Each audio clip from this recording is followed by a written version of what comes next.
त्यातून जवळजवळ 1000 साधू या कथेला येणार आहेत। अयोध्या, काशी, वृंदावन, नेपाळ नव्हे नव्हे मानस सरोवरातून काही साधू येणार आहेत। हा भव्य दिव्य सोहळा म्हणजे आपल्यासाठी एक कुंभ पर्वणी आहे।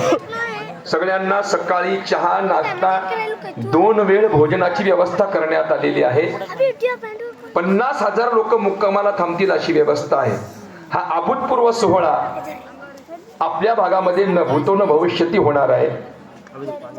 मला विनंती करायची आहे भजनी मंडळीला, टाळकरी मंडळीला, कदाचित आपल्यापर्यंत निमंत्रण पोहोचलं नसेल तर या कीर्तनाच्या माध्यमातून हे निमंत्रण समजून आपण सेवेकरिता यावं ही विनंती।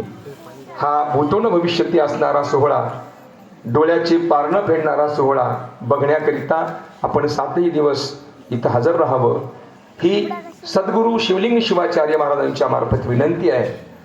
हा निवघाम नगरीचा असणारा वैभवपूर्ण सप्ताह अबाधित राहावा, रक्ताचा शेवटचा कण असेपर्यंत भगवान परमात्म्याने आपल्याकडून सेवा करून घ्यावी ही देवाच्या चरणारविंदावर प्रार्थना।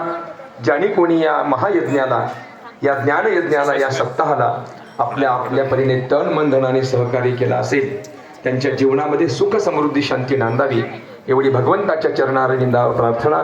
वाणीला विराम। ज्ञानेश्वर माऊली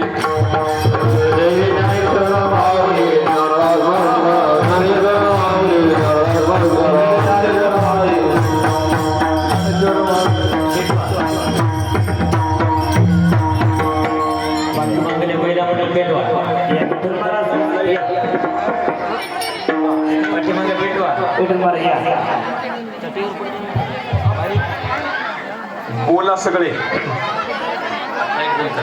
थांबा, लाईट बंद कर, सगळ्यांच्या जागेवर बसू द्या। म्हणा, मी अविवेकाची काजळी, मी अविवेकाची